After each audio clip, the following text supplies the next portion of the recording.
nightmare.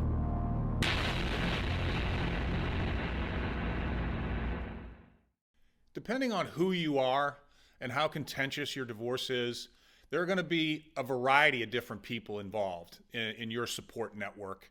And just touching on the events of the day, and I can't even explain how many different integration points there are with people. I mean, for instance, my girls played volleyball, and one of the people that we leaned on for years was their volleyball coach. She became a very good friend of mine. She became a very good friend of my children's. And frankly, without her, this whole thing would have been different. She forgave us on so many occasions. And when my kids went to play volleyball, when they stepped on the volleyball court, all their pain went away. Everything disappeared. It was like stepping into a new world. And I had similar relationships with some of the kids' teachers, their guidance counselors, and without these people, I just don't know what I would have done.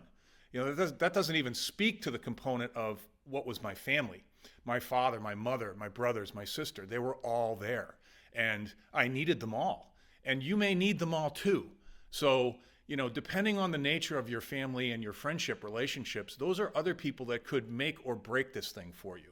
The other people that were involved, I mean, it goes on and on and on. I owned a business. I had two business partners that totally watched my back while this thing was going on. There were days I went into the office where I pulled the shades in the office, closed the door, and just sat there and cried for hours on hours on hours. I mean, it was tough. And I just can't imagine going through what I went through without being able to lean on all of these people.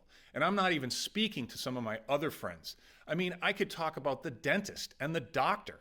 I had to take my children to all these places, and sometimes we were late, and sometimes we didn't have the right insurance cards. There's so many different places where these people that are involved in your divorce, even if they don't want to be, they're involved, and you need them. And then there's probably the last component of people, which was fascinating to me, is the married couples that you have as friends. Some of these couples came into the relationship with us because of my wife, and some came in because of me. And some of those, they made choices when this thing went down. And you'll see this same thing. Some of these people are going to make choices, and some of them are going to pick you, some of them are going to pick her. But you know what most of them are going to do? They're not going to pick either one of you because they want nothing to do with this. So don't let that choke you. As a matter of fact, the last component of people that I'd speak to here would be my kids. And this will happen if you have kids. There'll be a period of time where they don't like you. They don't trust you. They're hearing two different things and seeing two different things, and they don't want to have to make the decision of who they have to believe. And they'll go back and forth, much like teenagers do when they get to a certain age, but they'll come back. And you tell your kids, or at least I told my kids, don't listen to what people say. Listen to or watch what people do.